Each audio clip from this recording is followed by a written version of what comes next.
आज हामी चाहिँ दुबईको सबैभन्दा राम्रो र सुन्दर ठाउँ भएको डिजे सफारीमा आएका छौँ र हाम्रो चाहिँ थुप्रै केटाहरू नै आएको छन् र यति बेला हामी चाहिँ दुबईमा आएको छौँ दुबईको डिजे सफारीमा। यहाँ चाहिँ एकदम रमाइलो हुन्छ र धेरै साथीहरू घुम्नु पाइन्छ यस्तो ठाउँ छ यस्तो है।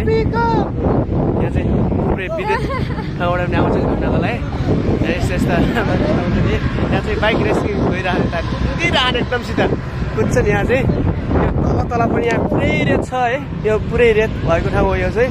र यति बेला चाहिँ यहाँ चाहिँ रेस भइरहेछ, केटाहरू चाहिँ पुरा माटो हेर्नु चाहिँ यस्तो माटो यस्तो फुर्र पारो हिँड्यो है टक्क लगाएर। हाम्रो के छ त्यहाँ त मेडामले चाहिँ एउटा खतरनाक मेडाम आउनु भएको छ।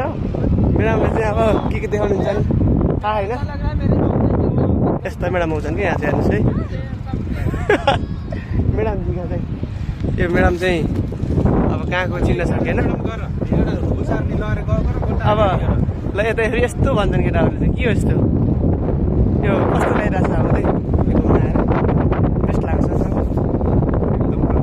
र हाम्रो चाहिँ अरू हाँसिँदै हुन्छ यहाँ चाहिँ के छ माल चाहिँ।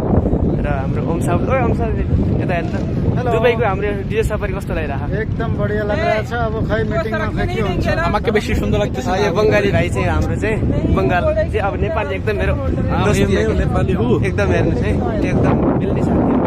यो ब्याग चाहिँ कलर